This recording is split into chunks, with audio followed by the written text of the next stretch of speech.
the weather? How do you describe it? I left the air conditioner on last night, and I think I got a little stuffed up from it. A little stuff you got yeah. All right, so we're not going to make you sing. We're going to make you, sing for your supper or something. But no, we're just glad you're here. I don't know the last time you were in our studios, but it was years ago. In fact, of course, the new record is out now. We were playing the single earlier today, which I love, by the way. Thank you so much. Wait a minute. Let's read what it says in People magazine. It says here, which the title track of the new album is called Do You Believe Me Now? It says, the title track of Jimmy Wayne's new album is a sweeping lament about losing a girlfriend to the guy he always said was a threat. Never has I Told You So sounded so good. Hey! Well, I mean, they always say, well, he's just a friend. And you're like, from a guy's perspective, it's like, nope. and I thought, okay, we can compromise here. If he's just a friend, then let me go hang out with one of your really hot friends. Right. And I be mean, just friends. Yeah, be just friends. Let's just switch that up. We'll see how that works. What's the problem? What's the problem? Yeah. So you're excited about the new album, the new project? Very excited, yeah. It's I've been working on this thing for 3 years and a half. Just really working hard, trying to find the right songs, trying to write the correct songs, and just put a great record together that, I wanted the listeners to, when they went and spent their hard-earned money to get a record, that they hopefully they enjoy every song on there, not just one or two, not a bunch of fillers, if you will. So I just invested a lot of my time and said, this is the way I want to do it. Yeah, a lot of interviews I've seen of yours lately, you talk about really feeling like you've got a second chance, kind of, because there was, how many years ago? 5 years since your last album? Yeah, it was 2003 when we released my debut CD. Right. And things were great. However, the record label closed. I call it the big whale theory. They come in and swallow you up and, and spit you out. But I found myself just kind of looking for a record deal. And thanks to Scott Borchetta, this guy's really stood by me from the very beginning, and he started up his label. And, in Nashville, that's almost like impossible. I mean, but he did it, and then he signed me to his label, and now, here we are. It's amazing. It's absolutely an amazing story.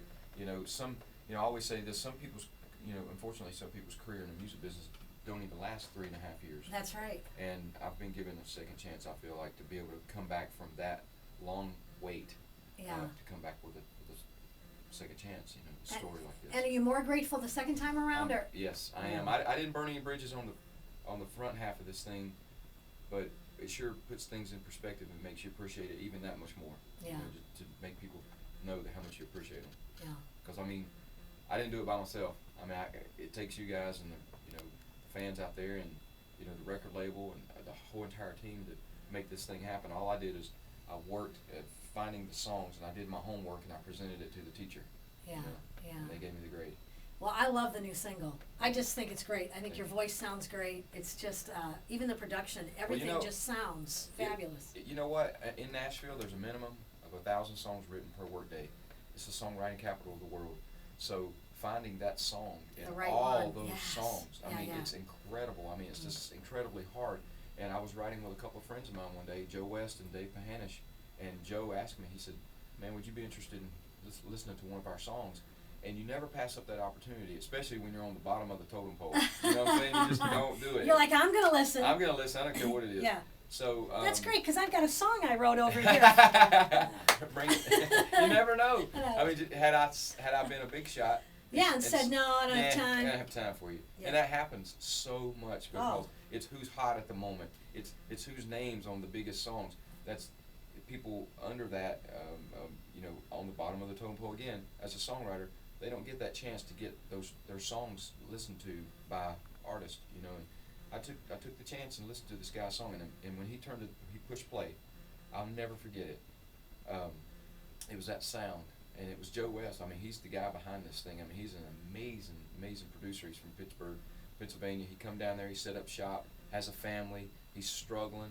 He's just trying to make it happen. And now he has a song on the radio. And he just can't believe it. We talked yesterday. He's like, I still can't believe it. You guys are like pinching each other. Weeks, and I still can't believe it. And I'm like, well, enjoy it. Yeah. It's real. We love it. You had a chance to do it on the telethon, the Jerry Lewis thing. How was that? Well, what was cool about it was right before I went out to do the performance, I got an email from, my publicist got an email, and she walked up and showed it to me, and it says, do you believe me now, #1. And that was the first #1 I've ever had, and it's taken me 10 years. Yeah. You know?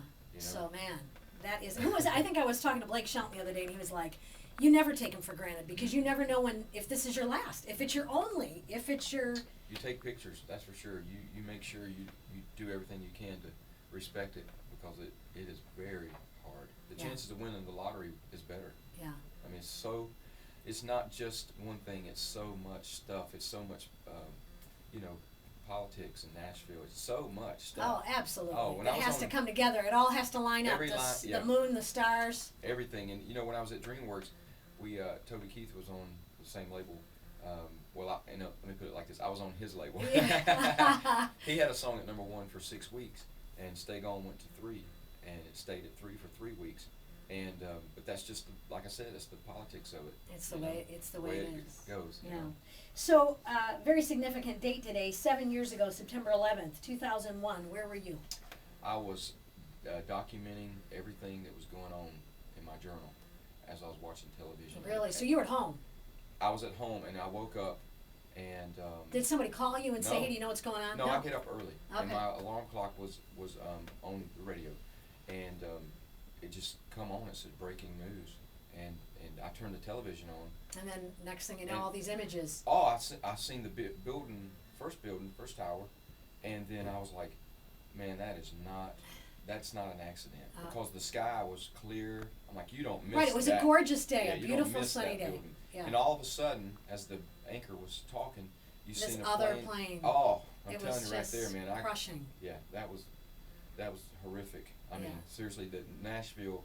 I mean, you could have sworn that. I mean, the only thing missing was tumbleweed. I mean, it was a ghost town. No one was moving. Yeah. We were all scared. Yeah. Did anybody in Nashville, like in Baltimore, a lot of parents wanted to, we're talking to Jimmy Wayne, by the way, a lot of parents want to go get their kids, get them from school, just to be with them in case their kids were. Yeah. That's what I wanted to do. When I got off work, I went and got my kids. Most definitely. And there was just change. I mean, all of us, an immediate life change. was different. It was different. I remember, and I remember how it felt, and how you just, for days and days. I mean, there was people standing on the corners handing out American flags, and I still have one.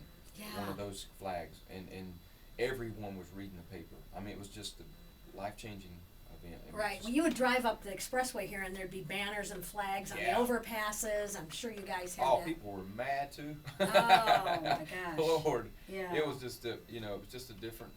It changed everything that day. It changed our reality and how we look at the world a little bit, I think.